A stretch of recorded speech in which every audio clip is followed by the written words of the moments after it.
Hello दोस्तों, स्वागत है आपका हमारे online platform VK edu change the way of learning पर। आप सभी लोग आज की हमारी इस क्लास से जुड़े हैं। आज हम लोग सीखने वाले हैं कैलेंडर के बारे में। जी हाँ दोस्तों, रीजनिंग का एकदम महत्वपूर्ण टॉपिक है आपका कैलेंडर। इससे बहुत सारे प्रश्न आपके एग्जाम में पूछे जाते हैं। यूपी TSSC पेट एग्जाम, यूपी से रिलेटेड जितने सारे एग्जाम है उससे एक आधे क्वेश्चन आपको ज़रूर देखने को मिलेंगे कैलेंडर से।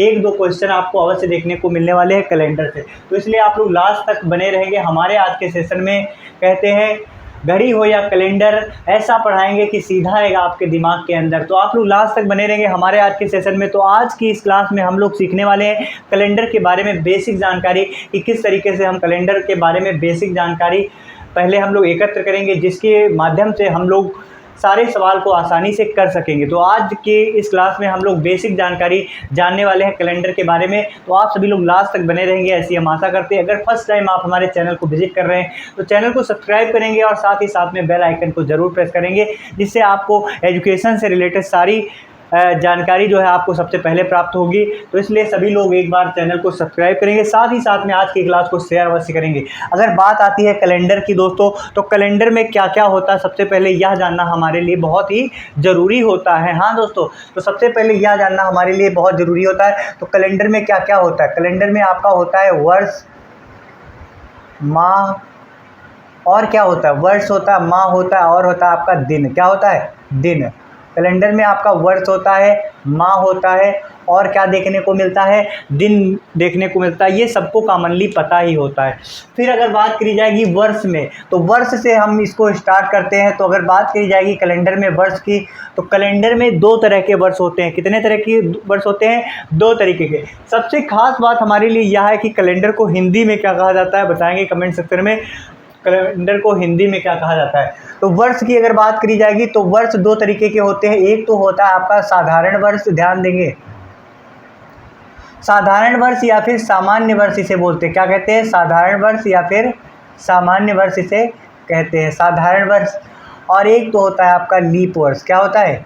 लीप वर्ष होता है। सभी दोस्त ध्यान रखेंगे, एक तो आपका साधारण वर्ष और दूसरा आपका क्या होता है? लीप वर्ष होता है। सभी दोस्त ध्यान रखेंगे। अगर बात आती है साधारण वर्ष की, तो साधारण वर्ष में आपको ध्यान रखना है कि 365 दिन होते हैं। कितने दिन होते हैं? 365 दिन होते हैं साधारण वर्ष में। अगर बात करी जाएगी लीप वर्ष की, तो इसमें 366 दिन होते हैं। अब सबसे खास बात यह है कि साधारण वर्ष में 365 दिन क्यों होते हैं और लीप वर्ष में 366 दिन क्यों होते हैं, यह आपके लिए जानना बहुत ही ज़रूरी है। तो इसको हम आपको समझाते हैं किस तरीके से आपका क्या होता है, एक दिन इसमें बढ़ क्यों जाता है। तो अगर बात करी जाएगी साधारण वर्ष की, दोस्तों देखेंगे ध्यान से, अगर बात करेंगे साधारण वर्ष की, ठीक है, साधारण वर्ष की अगर बात करी जाएगी, सामान्य वर्ष की अगर बात करी जाएगी, तो इसमें क्या होता है? इसमें होता है साधारण वर्ष आपका वह समय अवधि होती है जिसमें पृथ्वी सूर्य का एक पूरा चक्कर कंप्लीट करती है, वही हमारा क्या होता है? एक साधारण वर्ष होता है। तो पृथ्वी सूर्य का एक चक्कर जिस अवधि में कंप्लीट करती है वह क्या कहलाता है? अवधि साधारण वर्ष कहलाता है। तो पृथ्वी एक चक्कर जो है 365 दिन, ध्यान देंगे, 365 दिन और लगभग 6 घंटे में, और लगभग 6 घंटे में ये अपना एक चक्कर कंप्लीट करती है। तो इसलिए एक साधारण वर्ष कितने दिन का होता है? 365 दिन का होता है, क्योंकि 6 घंटे आपका एक पूरा दिन नहीं है। एक पूर्ण दिन ना होने के कारण 365 दिन को ही हम पूर्ण साधारण वर्ष मान लेते हैं। फिर अगर बात करी जाएगी लीप वर्ष, तो ध्यान से देखेंगे, अगर बात करी जाएगी लीप वर्ष की, लीप ईयर की, तो लीप वर्ष की अगर बात करी जाएगी तो ध्यान से देखेंगे लीप वर्ष आपका कब कंप्लीट होता है? तो जब सबसे पहले इसके बारे में जो खास जानकारी है इनको हम लोग देखते हैं। तो 4 सालों में एक बार होता है। 4 साल में एक बार होता है। 4 साल में एक बार आता है लीप वर्ष। 4 साल में एक बार आता है आपका लीप वर्ष, ठीक है। दूसरा पॉइंट है आपका, ध्यान से देखेंगे, दूसरा पॉइंट है आपका 4 साल में एक बार आता है आपका लीप वर्ष। और लीप वर्ष में फरवरी का माह जो होता है, फरवरी जो होता है, फरवरी इसमें आपका 29 दिन की होती है। कितने दिन की? फरवरी इसमें 29 दिन की होती है। अगर बात करी जाएगी साधारण वर्ष में, तो साधारण वर्ष में आपकी फरवरी कितने दिन की होती है? तो साधारण वर्ष में आपकी फरवरी जो है, साधारण में फरवरी आपकी 28 दिन की होती है दोस्तों। कितने दिन की? 28 दिन की होती है। और एक दिन जो बढ़ता है वो आपका फरवरी में ऐड हो जाता है, तो फरवरी हमारी 29 दिन की हो जाती है। अगर बात की जाएगी लीप वर्ष, तो 365 दिन तो कॉमनली आपके होते हैं, लेकिन चौथे वर्ष क्या होता है? चौथे वर्ष क्या होता है? जो जो आपके 6 घंटे हैं, ध्यान से देखेंगे, जो आपके 6 घंटे हैं ये आपके चौथे साल में आपका 4 गुना होने पर आपका एक 24 घंटे कंप्लीट कर लेते हैं। क्या कंप्लीट कर लेते हैं? 24 घंटे कंप्लीट कर लेते हैं। और 24 घंटे जब ये कंप्लीट कर लेंगे तो ये आपका एक दिन बन जाता है, और जिससे क्या हो जाता है, कितने दिन हो जाएंगे? 366 दिन हमारे कंप्लीट हो जाएंगे दोस्तों, 366 दिन कंप्लीट हो जाएंगे। तो इस तरीके से हम लोगों ने देखा कि एक लीप वर्ष कैसे कंप्लीट होता है। और फरवरी माह में ये जो एक आपका दिन बढ़ा है वो किस में ऐड हो जाता है? फरवरी माह में। वैसे तो साधारण वर्ष में फरवरी कितने दिन की होती है? 28 दिन की, लेकिन लीप वर्ष में फरवरी जो है कितने दिन की होती है? 29 दिन की होती है दोस्तों। तो इसे हम लोग ध्यान रखेंगे। जी हाँ, फिर उसके बाद अब हम लोग देखते हैं कि लीप वर्ष को हम लोग किस तरीके से चेक करेंगे, किस तरीके से ज्ञात करेंगे कि कौन सा वर्ष लीप वर्ष है कि नहीं। तो लीप वर्ष का पता लगाना,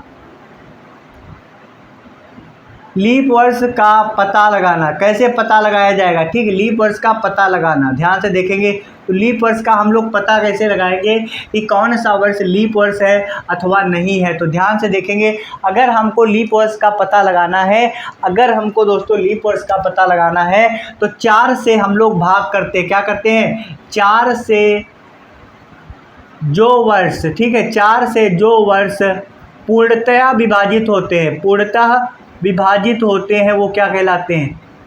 विभाजित होते हैं, ठीक, वे लीप वर्ष कहलाते हैं। वे क्या कहलाते हैं? लीप वर्ष कहलाते हैं। ठीक है, तो आप लोग इसे विशेषतया ध्यान रखेंगे। 4 से जो वर्ष पूर्णतया विभाजित होते हैं वो क्या कहलाते हैं? लीप वर्ष कहलाते हैं। जैसे कि हमारा है, ध्यान देंगे, 1904, अगर बात की जाएगी 1904, क्या ये लीप वर्ष है? 1904 हमको पता करना है, क्या लीप वर्ष है? 1904 क्या लीप वर्ष है? देखेंगे दोस्तों, 1904 को पता लगाना क्या ये लीप वर्ष है अथवा नहीं है। तो इसको हम लोग 4 से भाग कर लेंगे। तो अगर 4 से हम लोग 1904 को अगर भाग करते हैं तो देखेंगे 4 चौके होता है 16, और इसमें बचा आपका 3, 4 सत्ते 28 हो गया, 2 बचा, 4 यहाँ ये वाला आ गया, तो 4 छंग 24 हो गया। तो इस तरीके से हम लोग देखते हैं ये आपका पूर्णतया विभाजित हो गया। तो इसलिए हमने इसको 4 से विभाजित करके पता लगा लिया कि ये क्या है, ये 1904 आपका क्या है? लीप वर्ष है दोस्तों, ये आपका लीप वर्ष है। ठीक है, लीप वर्ष है आपका। तो कोई भी अगर सन है आपका, कोई भी आपका वर्ष है, तो उसका अगर लीप ईयर ज्ञात करना है तो उसमें हम लोग क्या करने वाले हैं? 4 से डिवाइड करने वाले हैं। अगर पूरी तरीके से विभाजित हो जाता है तो वह वर्ष क्या कहलाएगा? तो वह वर्ष उस कंडीशन में लीप वर्ष कहलाएगा दोस्तों। जी हाँ, अब हम लोग देखेंगे शताब्दी में लीप वर्ष कैसे ज्ञात किया जाता है। अगर बात करी जाएगी शताब्दी में लीप वर्ष कैसे पता लगाया जाएगा कि शताब्दी वाला वर्ष आपका लीप वर्ष है कि नहीं है। अगर बात करी जाएगी शताब्दी किसे कहते हैं, तो शताब्दी उसे कहते हैं जब 100, शताब्दी तो कहते हैं 100 को, क्या कहते हैं? जो आपका 100वां वर्ष होता है तो ये आपका 100वां वर्ष, ये आपका पहला शताब्दी माना जाएगा। तो शताब्दी में 100 वर्ष का समूह होता है, 100 वर्ष का समूह होता है। लेकिन मेनली जो शताब्दी वर्ष कहलाएगा तो जिसके पीछे, ध्यान देंगे, जिसके पीछे 2 जीरो लगे हों, ठीक है, 2 जीरो लगे हों, वो वर्ष हमारा क्या कहलाएगा? वो वर्ष हमारा शताब्दी वर्ष कहलाएगा। क्या कहलाएगा? शताब्दी वर्ष कहलाएगा। तो शताब्दी वर्ष का पता लगाने के लिए, शताब्दी वर्ष लीप वर्ष है अथवा नहीं है, तो इसका पता लगाने के लिए क्या किया जाता है? तो शताब्दी वर्ष का लीप ईयर ज्ञात करने के लिए क्या किया जाता है? शताब्दी वर्ष को लीप वर्ष ज्ञात करने के लिए हम लोग क्या करते हैं? 400 से भाग देते हैं। क्या करते हैं? 400 से भाग देते हैं, 400 से भाग देते हैं, 400 से भाग देते हैं। अगर वर्ष पूर्णतया विभाजित होता है, अगर वर्ष पूर्णतः विभाजित होता है तो वह लीप ईयर होता है। ठीक है, विभाजित हो जाए तो वह लीप वर्ष, वह शताब्दी वर्ष लीप वर्ष होता है। ध्यान रखेंगे, वह शताब्दी वर्ष क्या होता है? वह शताब्दी वर्ष लीप वर्ष होता है दोस्तों। ठीक है, तो अब हम लोग ध्यान से देखते हैं 400 से अगर कोई शताब्दी वर्ष है उसको हम लोग 400 से डिवाइड करेंगे। तो अगर वह पूर्णतया विभाजित हो जाता है तो वह लीप वर्ष होगा, शताब्दी वर्ष, वरना वह शताब्दी वर्ष लीप वर्ष नहीं होगा। जैसे कि आपका कोई शताब्दी वर्ष हम लोग लेते हैं, जैसे कि हमारा है शताब्दी वर्ष जिसके पीछे 2 जीरो लगे हों, जैसे कि हमारा 1000 ले लीजिए, ठीक है। तो 1000 जो है आपका 1000 वर्ष जो है आपका, ये आपका क्या लीप ईयर है कि नहीं बताएंगे, लीप वर्ष है क्या, लीप वर्ष है या नहीं। तो इसका पता लगाने के लिए हम क्या करेंगे, तो हमने आपको बताया है कि 400 से डिवाइड कर देंगे। तो 400 से हम लोग इसको डिवाइड करेंगे, तो 1000 को जब 400 से हम लोग डिवाइड करेंगे तो क्या यह पूर्णतया विभाजित हो जाएगा। ध्यान से देखेंगे, 1000 को 400 से डिवाइड करेंगे, 4 दूनी 8, 800 हो गया। यहाँ पे आप लोग देखेंगे शेष बच गया, तो ये आपका क्या हो जाएगा, ये आपका लीप वर्ष नहीं है, लीप वर्ष नहीं है दोस्तों, नहीं है। लेकिन अगर आप इसको 4 से डिवाइड करते तो ये पूरा पूरा कट जाता। तो यहाँ पे आपको 4 से डिवाइड नहीं करना है। क्यों नहीं करना है, क्योंकि ये आपका शताब्दी वर्ष है। शताब्दी वर्ष वो होता है जो कि 100 कंप्लीट करता है, जिसके लास्ट में 2 जीरो होते हैं। और ये आपका 1000 आपका 10वीं शताब्दी कहलाएगा। क्या कहलाएगा, 10वीं शताब्दी कहलाएगा। तो इसे हम लोग ध्यान रखेंगे। जिसके लास्ट में अगर 2 जीरो है तो उसका पता लगाने के लिए हम लोग क्या करते हैं, 400 से भाग देते हैं, तब हमको पता चलता है कि वह लीप ईयर है या नहीं है। अगर पूर्णतः विभाजित हो जाए तो लीप ईयर होगा, नहीं अगर विभाजित होगा तो लीप ईयर नहीं होगा। अब शताब्दी वर्षों में अगर बात करी जाएगी कौन कौन से वर्ष जो है लीप ईयर होते हैं, तो शताब्दी के जो है सारे मैं आपको बता दूंगा, बस आप लोग ध्यान से देखते रहिए। तो अगर आपकी बात करी जाएगी किससे विभाजित किया जाएगा, देखेंगे ध्यान से, किससे विभाजित हो पूर्णतया, तो 400 से पूर्णतया विभाजित हो। ध्यान से देखेंगे, 400 से पूर्णतः विभाजित हो, 400 से क्या हो, पूर्णतया विभाजित हो। तो 400 से विभाजित कौन से होंगे, तो 400 से अब हम लोग देखेंगे तो 400 के विभाजित हमको निकालना है। तो एक तो आपका हो जाएगा 400, तो सन 400 आपका क्या होगा, सन 400 आपका लीप ईयर होगा। फिर 400 के बाद सन 800 आपका लीप ईयर होगा। 800 के बाद 4 दुनिया 4 तिया 1200 होगा, 4 चक्कू 1600 होगा, 4 पंचे 20 होगा और 4 छंग 24, 4 छंग 24। और अभी 2024 तो आया ही नहीं, 4 सत्ते 28। तो इसी तरीके से जो हमारे 400 से डिवाइड हो जाएंगे वही हमारे शताब्दी वर्ष जो है लीप वर्ष होंगे, और उसको छोड़कर कोई भी लीप वर्ष नहीं होंगे। तो ये सारे आपके शताब्दी लीप वर्ष है। देखेंगे ध्यान से, शताब्दी लीप वर्ष हैं। और अभी तक यहीं तक हमारे पास जानकारी है। सन 2000, अभी 2024, 2400 तो अभी आया नहीं, और 2400 तक तो अगर देखा जाए तो हम लोग पता नहीं कहाँ होंगे, ठीक है। तो शताब्दी लीप वर्ष हैं, ठीक है, शताब्दी लीप वर्ष हैं। तो ये जो आपके वर्ष है शताब्दी लीप वर्ष है। तो आपने क्या सीखा, आपने सीखा अगर कोई साधारण वर्ष है उसका अगर लीप वर्ष निकालना है तो हम 4 से डिवाइड करेंगे। लेकिन अगर कोई शताब्दी वर्ष है तो उसका हम लोग लीप वर्ष ज्ञात करने के लिए क्या करेंगे, 400 से भाग करेंगे। जी हाँ दोस्तों, 400 से डिवाइड करेंगे, सभी को ध्यान रखना है। चलिए दोस्तों, ये कुछ सवाल है, इन्हें हम लोग देखते हैं।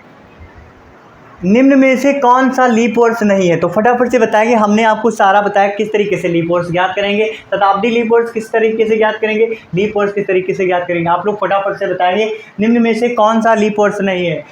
नंबर 1 है आपका 1904, नंबर 2 है आपका सन 2000, नंबर 3 है 1978 और नंबर 4 है आपका सन 2004। तो कौन सा लीप वर्ष नहीं है, तो फटाफट से हम लोग करेंगे। किस तरीके से करेंगे देखेंगे एक बार। तो अगर बात की जाएगी 1904 की, तो 1904 की अगर बात की जाएगी तो हम लोग जानते हैं 1904 एक जो है शताब्दी लीप वर्ष नहीं है, क्योंकि इसके पीछे 2 जीरो नहीं लगे हुए हैं, इसलिए हम इसे आसानी से पहचान लेंगे कि 1904 आपका शताब्दी लीप वर्ष नहीं है। तो इसको हम लोग 4 से डिवाइड कर लेंगे। किससे, 4 से डिवाइड करेंगे।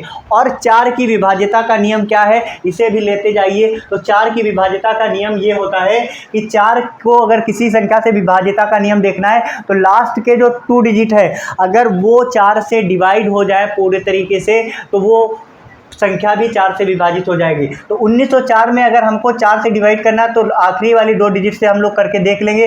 तो 4 से अगर 4 काटा जाएगा, पूर्णतया कट जाएगा, तो ये हमारा क्या हो जाएगा, लीप वर्ष हो जाएगा दोस्तों, लीप वर्ष आपका हो जाएगा। फिर अगला क्या है देखेंगे, सन 2000।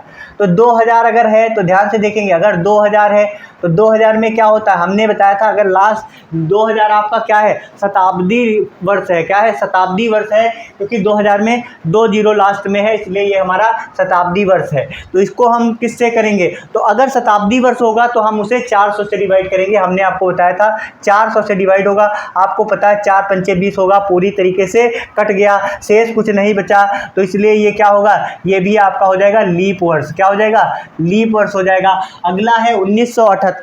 तो अगर बात करी जाएगी 1978 की, तो ये आपका शताब्दी वर्ष नहीं, इसलिए इसको हम 4 से डिवाइड करेंगे, और 4 की विभाज्यता का नियम, लास्ट के 2 डिजिट को हम लोग 4 से डिवाइड करेंगे। तो 74 को हम लोग 4 से डिवाइड करेंगे, तो क्या ये पूरी तरीके से कट जाएगा। तो यहाँ पे हम लोग देख लेंगे, 4 को 74 से करेंगे, 4 एकम 4 होता है, 3 बचा 34, 4 सिंह 24, 4 सती 28, 4 अट्ठे 32, 4 अट्ठे 32, हमारा शेष बच गया दोस्तों, शेष बच गया, मतलब पूर्णतया विभाजित नहीं है। तो इनमें से कौन सा लीप वर्ष नहीं होगा, कौन सा लीप वर्ष नहीं होगा, तो 1978 आपका लीप वर्ष नहीं होगा। इस तरीके से हम लोग इसे कर लेंगे, 1978 आपका लीप वर्ष नहीं होगा। अगला है, निम्न में से कौन सा शताब्दी लीप वर्ष नहीं है। ध्यान से देखेंगे, कौन सा शताब्दी लीप वर्ष नहीं है। तो शताब्दी लीप वर्ष को हमने आपको बताया था, शताब्दी वर्ष की पहचान करने के लिए किस तरीके से करेंगे, लास्ट में 2 जीरो लगे होने चाहिए। तो लास्ट में किसमें 2 जीरो हैं, एक तो आपका इसमें 2 जीरो है, एक तो आपका इसमें 2 जीरो, तो मतलब ये तो आपके शताब्दी वर्ष हैं ही नहीं। तो हम इन दोनों को ही चेक करने वाले। तो शताब्दी में लीप वर्ष को ज्ञात करने के लिए 400 से विभाजित किया जाता है। तो 400 से क्या ये विभाजित हो जाएगा, नहीं होगा, नहीं होगा। जब 4 से विभाजित नहीं होगा तो ये आपका लीप वर्ष भी नहीं होगा दोस्तों, ये आपका लीप वर्ष नहीं होगा। तो सन 300 आपका लीप वर्ष नहीं है। अगर बात की जाएगी 1600 की दोस्तों, तो ध्यान से देखेंगे 1600 की, तो 1600 को अगर 400 से हम लोग डिवाइड करेंगे तो पूर्णतया कट जाएगा, क्योंकि 4 चौके होता है 16 होगा, तो ये आपका क्या हो गया, पूर्ण तरीके से कट गया। तो यही आपका क्या है, लीप वर्ष है। तो लीप वर्ष है, तो हमारा निम्न में से कौन सा लीप वर्ष है, तो 1600 ही हमारा लीप वर्ष है। तो इस तरीके से हम लोगों ने सीखा, क्या सीखा, कि किस तरीके से हम लोग लीप वर्ष और शताब्दी के लीप वर्ष को निकालेंगे। ठीक है दोस्तों, किस तरीके से हम लोग लीप वर्ष और शताब्दी के लीप वर्षों को ज्ञात करेंगे कि लीप वर्ष है अथवा नहीं है। तो चलिए कुछ और हम लोग प्रैक्टिस करते हैं। चलिए दोस्तों, हम लोग फटाफट से 2 क्वेश्चन हैं, इनको हम लोग देखते हैं और इनको सॉल्व करने का प्रयास करते हैं। आपका कभी कभी इस तरीके के क्वेश्चन देखने को मिलेंगे, 50 वर्षों में कितने लीप वर्ष होंगे, 50 वर्षों में कितने लीप वर्ष होंगे। ये नहीं पूछा जाएगा 50वां वर्ष लीप वर्ष होगा या नहीं, या सन 50 आपका लीप वर्ष है नहीं, ऐसे पूछा जाएगा 50 वर्षों में कितने लीप वर्ष होंगे। तो उस कंडीशन में हम लोग किस तरीके से निकालेंगे, 50 वर्ष की अगर बात करी जाएगी तो 50 को हम 4 से विभाजित कर देंगे, और जितना आपका भागफल आएगा वही हमारे लीप वर्ष होंगे। तो 50 को 4 से अगर हम लोग विभाजित करेंगे तो कितना हो जाएगा, 4 एकम 4 हो जाएगा, 10 हो गया, 4 दूनी 8, 4 दूनी 8। यहाँ पे 2 शेषफल से हमको कोई मतलब नहीं है लीप वर्ष में। तो हमारे टोटल कितने लीप वर्ष होंगे, 12 लीप वर्ष होंगे। 50 वर्षों में कितने लीप वर्ष होंगे, 12 लीप वर्ष होंगे दोस्तों। तो इस तरीके से हम लोग लीप वर्ष को निकाल लेंगे। अगर पूछा जाएगा, ध्यान से देखेंगे, अगर पूछा जा रहा है 100 वर्षों में कितने लीप वर्ष होंगे, तो ध्यान से देखेंगे 100 वर्षों में कितने लीप वर्ष होंगे, तो सभी को ध्यान देना है। तो 100 वर्षों की अगर बात करी जाएगी तो 100 को हम लोग 4 से डिवाइड कर लेंगे। तो अगर 4 से डिवाइड करते हैं 100 को, तो सभी को पता है कितना आगे आएगा, 25 आ जाएगा, क्योंकि 25 चौके कितना होता है, 100 होता है। तो कितने लीप वर्ष होंगे, 25 लीप वर्ष होंगे। तो क्या 100 वर्षों में 25 लीप वर्ष होंगे, बताएंगे कमेंट सेक्शन में। 100 वर्षों में कितने लीप वर्ष होंगे, 100 वर्षों में 25 लीप वर्ष आपके नहीं होंगे दोस्तों। किस लिए नहीं होंगे, इसे हम लोग ध्यान से देखेंगे, क्योंकि 100 वर्ष अगर है तो इसमें 100वां वर्ष क्या होगा, 100वां वर्ष आपका क्या होगा, 100वां वर्ष आपका शताब्दी वर्ष होगा। क्या होगा, शताब्दी वर्ष होगा दोस्तों। ध्यान से देखेंगे, 100वां वर्ष आपका शताब्दी वर्ष होगा, और शताब्दी वर्ष होने के कारण 100वां वर्ष जो आपका होगा इसको हमको 400 से डिवाइड करना पड़ेगा। तो ये 400 से पूरा पूरा कट रहा है, नहीं कटेगा, नहीं कटेगा, तो 100वां वर्ष आपका लीप वर्ष नहीं होगा, लीप वर्ष नहीं होगा। तो इसमें 25 में से आपके एक साल जो है वो आपका लीप वर्ष नहीं होगा, वो भी 100वां साल जो आपका कंप्लीट करेगा वो आपका लीप वर्ष नहीं होगा, जिसके कारण 100 वर्षों में टोटल कितने लीप वर्ष होंगे? 24 लीप वर्ष होंगे, 24 लीप वर्ष होंगे। इसे हम लोग ध्यान से समझ लेंगे दोस्तों, क्योंकि 100 वर्ष अगर हैं तो इसमें 25 लीप वर्ष निकलेंगे। इस तरीके से हम लोग देखें, क्योंकि 4 वर्षों में एक बार आता है, लेकिन हमारा जो 100वां वर्ष है, ध्यान से देखेंगे, 100वां वर्ष है, ये तो आपका शताब्दी वर्ष होगा दोस्तों। और शताब्दी वर्ष का ज्ञात करने के लिए 400 से डिवाइड किया जाता है। 400 से हमारा 100 डिवाइड होगा नहीं, तो इसलिए हमारा एक लीप वर्ष कम हो जाएगा।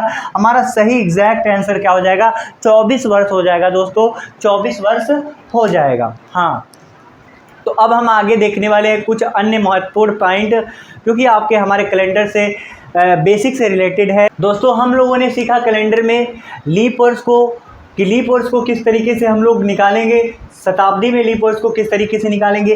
अब हम लोग डिस्कस करने वाले वर्ष के बारे में, हमारा जो सारा टॉपिक है वो कवर अप हो गया। अब हम लोग देखने वाले माह के बारे में, माह के बारे में देखने वाले हैं। तो सभी दोस्त एकदम ध्यान से देखेंगे। हमारे जो कैलेंडर में कितने माह होते हैं? 12 माह होते हैं, 12 महीने होते हैं। कितने महीने होते हैं? 12 महीने होते हैं। सभी दोस्तों को पता है 12 महीने होते हैं।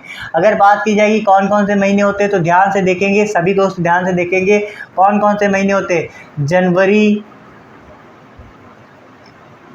फरवरी, मार्च, अप्रैल, मई, जून,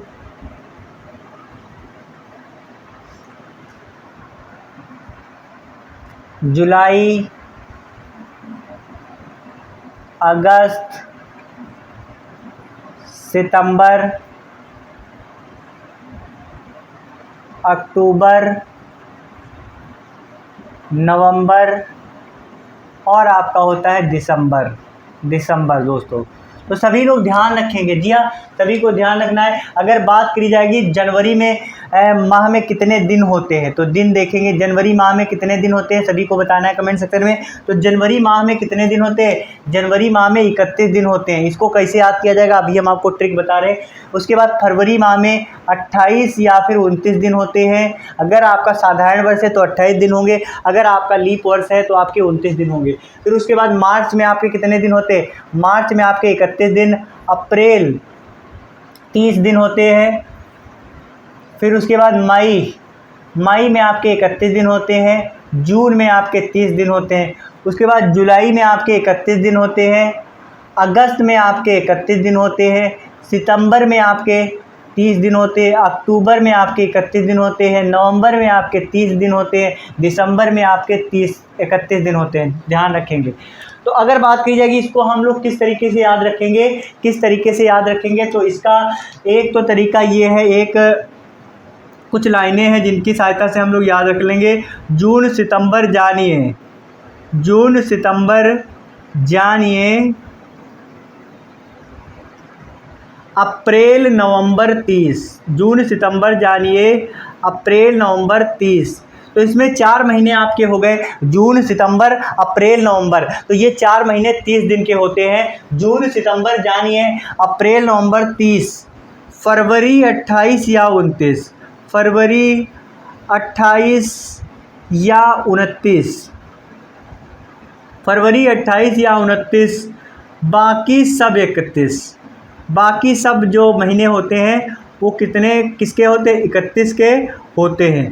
तो फरवरी 28 की होगी या 29 की, और बाकी सब 31। तो आपके 30 वाले आप लोग देख सकते हैं। जून सितंबर जानिए, जून और सितंबर, अप्रैल नवंबर 30। तो अप्रैल और नवंबर ये आपके कितने के होते हैं? 30 के होते हैं। साथ ही साथ इसकी एक और ट्रिक है याद करने की, ये आप लोग देख सकते हैं, इसे कहते हैं पंच मुक्का कहते हैं हमारी भाषा में। तो अगर बात करी जाएगी तो आप लोग ध्यान देंगे, एक तो आपका उभरा हुआ तल है, एक आपका धंसा हुआ तल है। तो इसके सहायता से भी हम लोग याद रख सकते हैं, जहाँ पे उभरा हुआ तल है वहाँ पर हमारे 31 दिन होंगे, और जहाँ पर धंसा हुआ तल है वहाँ पर 30 दिन होंगे। तो जनवरी 31 दिन की, फरवरी 28 29 ध्यान रखेंगे, 28 29। फरवरी के बाद मार्च 31, मार्च के बाद अप्रैल 30, मई 31, जून 30, फिर उसके बाद जुलाई 31, उसके बाद अगस्त 31, अगस्त के बाद सितंबर 30, सितंबर अक्टूबर हमारा 31, नवंबर 30 और दिसंबर हमारा 31 का। तो इस माध्यम से भी हम लोग इसे याद रख सकते हैं। इसे बोलते हैं पंच ट्रिक। क्या बोलते हैं? पंच ट्रिक। अब हम लोग देखेंगे, हमको पता चल गया किस माह में कितने दिन होते हैं, किस माह में कितने दिन होते हैं। अब हमारे लिए सबसे ज़्यादा कैलेंडर में अगर आपको उसके क्वेश्चन सॉल्व करना है तो सबसे ज़्यादा इम्पॉर्टेंट होता है विषम दिन के बारे में जानना। किसके बारे में? विषम दिन के बारे में जानना। विषम दिन के बारे में जानना बहुत ही ज़्यादा ज़रूरी है। विषम दिन को हम किस तरीके से निकालते हैं यह जानना हमारे लिए बहुत ही ज़रूरी है। तो किसी भी दिनों का, अगर कोई भी माह का विषम दिन निकालना है तो दिनों की संख्या से 7 को विभाजित करते हैं और जो शेषफल बचता है वही हमारे विषम दिन कहलाते हैं। तो दिनों को 7 से विभाजित किया जाता है। काहे से? 7 से विभाजित किया जाता है। दिनों को 7 से विभाजित किया जाता है, विभाजित किया जाता है और जो शेषफल बचता है,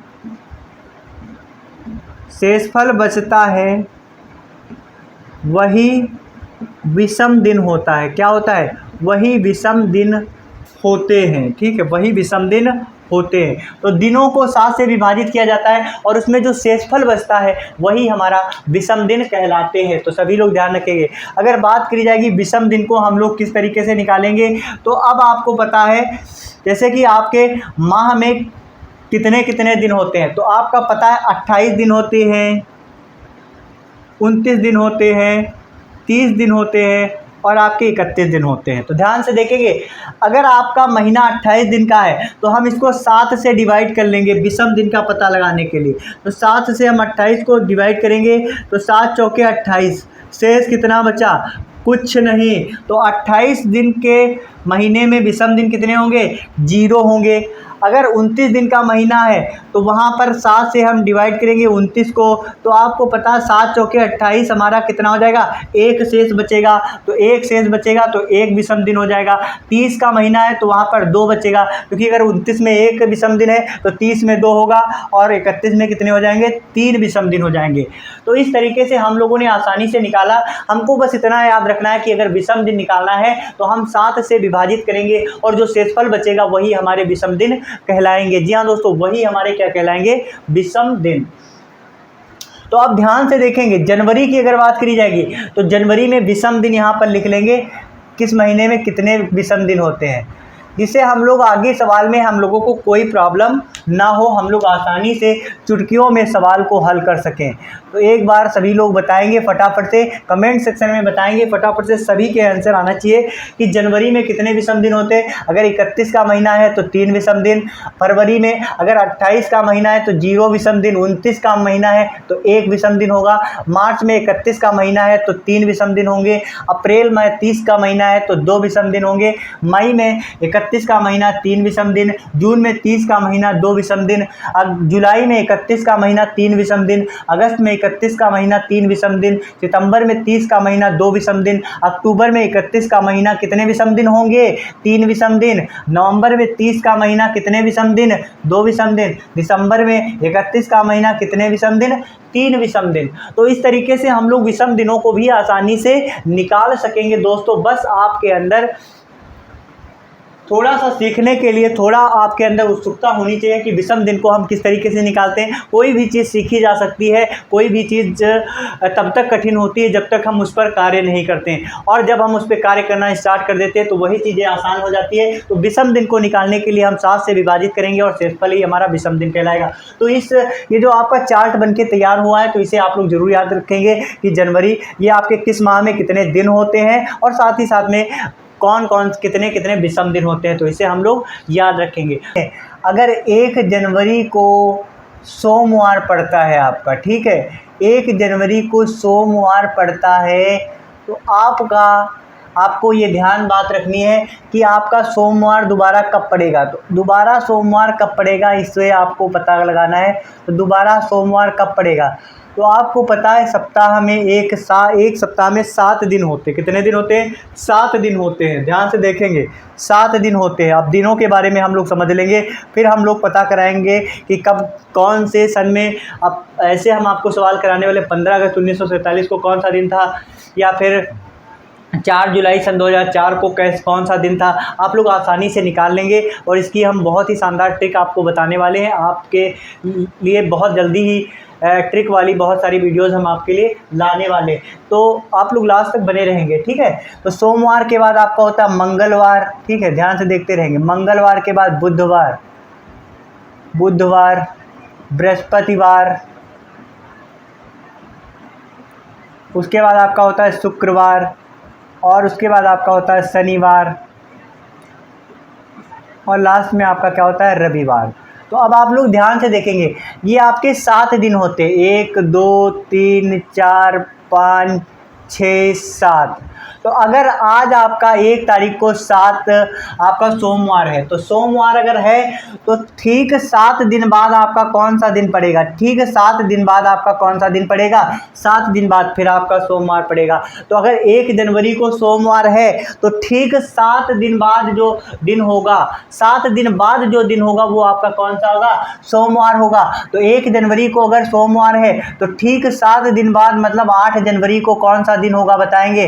तो 8 जनवरी को आपका सोमवार होगा, ठीक है। फिर उसके बाद सोमवार कब होगा देखेंगे, देखते रहेंगे। ये एकदम बहुत ही इंपॉर्टेंट है, इसके सहायता से आप बहुत सारे प्रश्न करने वाले हैं, तो इसे देखेंगे ध्यान से। तो अगर 8 जनवरी को सोमवार हमको पता चल गया तो इसके आगे 8 में अगर हम 7 और जोड़ लेंगे, क्योंकि अगले 7 दिन बाद हमारा सोमवार पड़ने वाला है, तो 8 और 7 15, तब आपका 15 जनवरी को कौन सा दिन पड़ेगा? 15 जनवरी को आपका सोमवार पड़ेगा। फिर आपका सोमवार कब पड़ेगा देखते रहेंगे। फिर आपका सोमवार कब पड़ेगा? तो फिर आपका सोमवार पड़ेगा 15 में हम लोग 8 अगर जोड़ लेंगे तो 15 और 8 कितना होता है बताएंगे? 15 8 होता है 23। फिर आपका 23 जनवरी को क्या पड़ेगा? 23 जनवरी को आपका पड़ेगा सोमवार। फिर अगर ध्यान से देखेंगे फिर सोमवार कब पड़ेगा? फिर सोमवार की अगर बात करी जाएगी तो 23 में हम लोग 7 जोड़ लेंगे, और 31 जनवरी दोस्तों, 31 जनवरी को कौन सा दिन पड़ेगा? सोमवार पड़ेगा।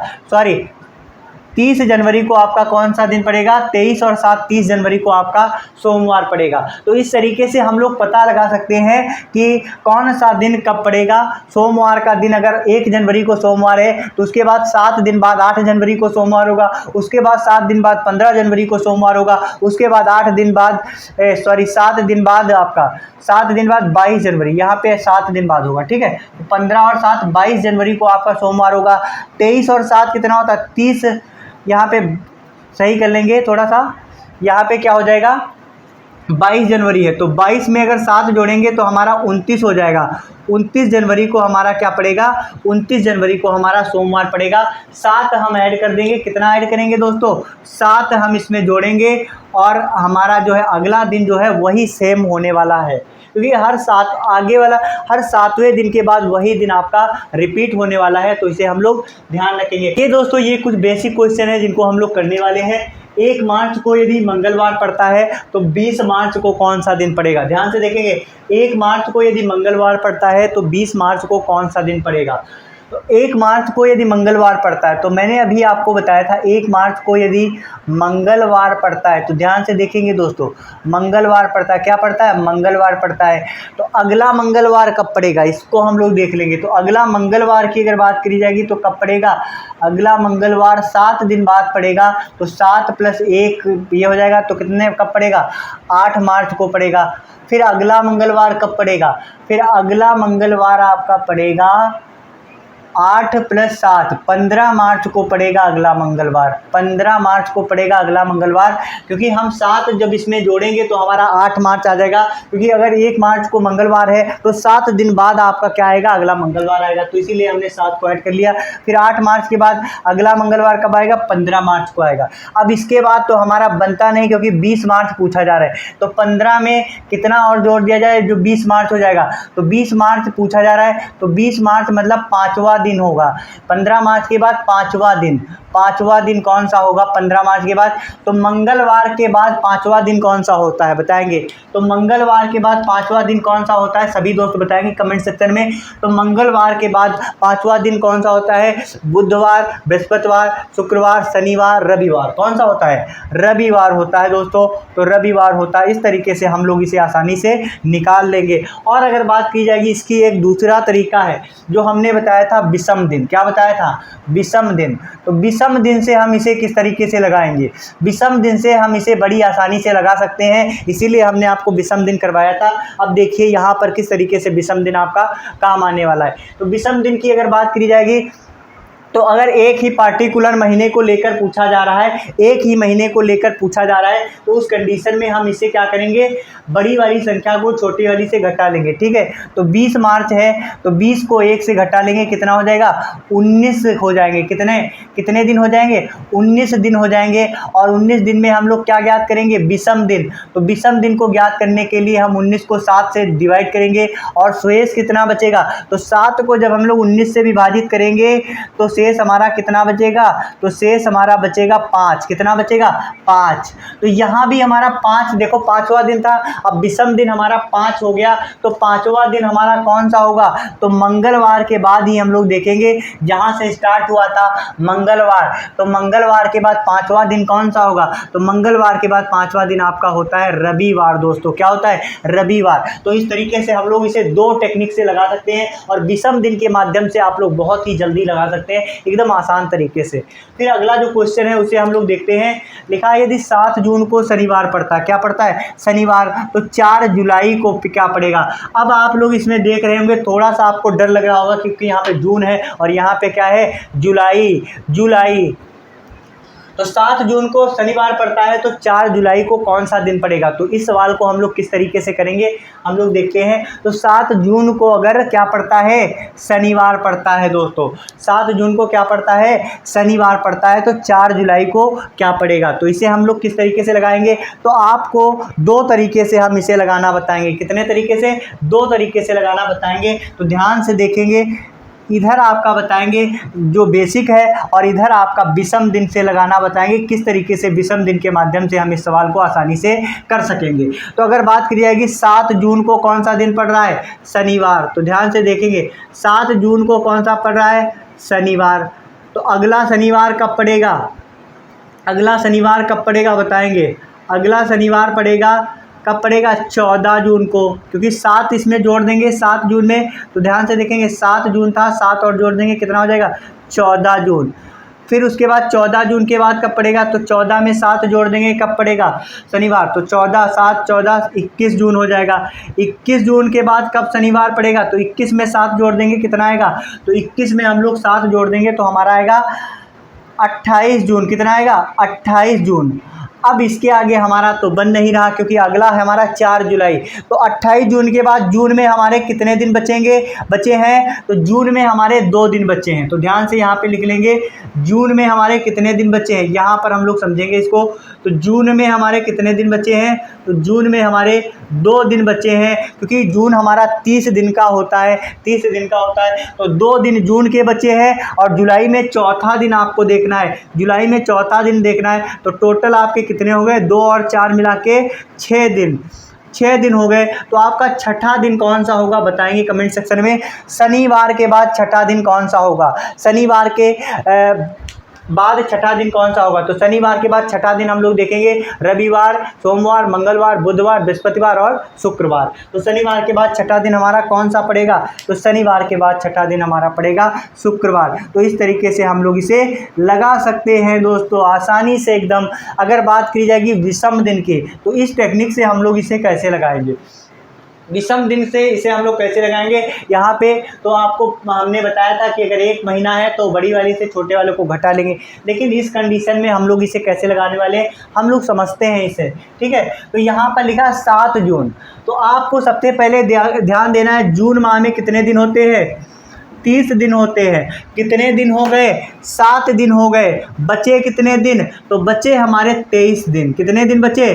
23 दिन बचे, क्योंकि 7 जून के बाद हमको देखना है तो जून माह में कितने दिन बचे हैं, 23 दिन बचे हैं। 7 जून के बाद जून में कितने दिन बचे हैं, 23 दिन बचे हैं। उसके बाद जुलाई में कितने दिन बचे हैं, जुलाई में बचे हैं 4 दिन। तो ये आपके जून के दिन हैं। फिर आपके जुलाई में कितने दिन बचे हैं, तो जुलाई में आपका 4 दिन है, तो 4 दिन है। 23 और 4 कितना हो जाएगा, 23 और 4 सबको पता है 27 होता है, तो 27 दिन हो गए। अब हमको इनका क्या निकाल लेना है, विषम दिन। क्या निकाल लेना है, विषम दिन हम इनका निकालेंगे।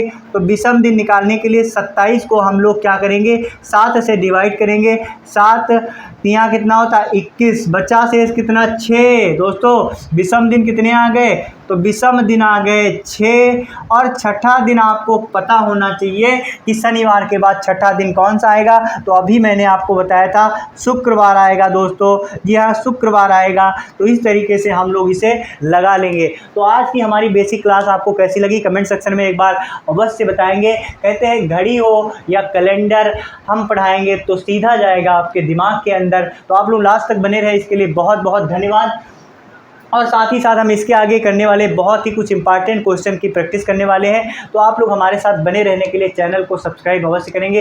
लास्ट में बस यही कहना चाहते हैं कि अपनी मंजिल को भुलाकर जिया भी तो क्या जिया, अगर है दम तो उसे पाक कर दिखा। लिख दे खून से अपनी कामयाबी की कहानी और बोल दे उस किस्मत को, अगर है दम तो मिटा कर दिखा। थैंक यू सो मच दोस्तों।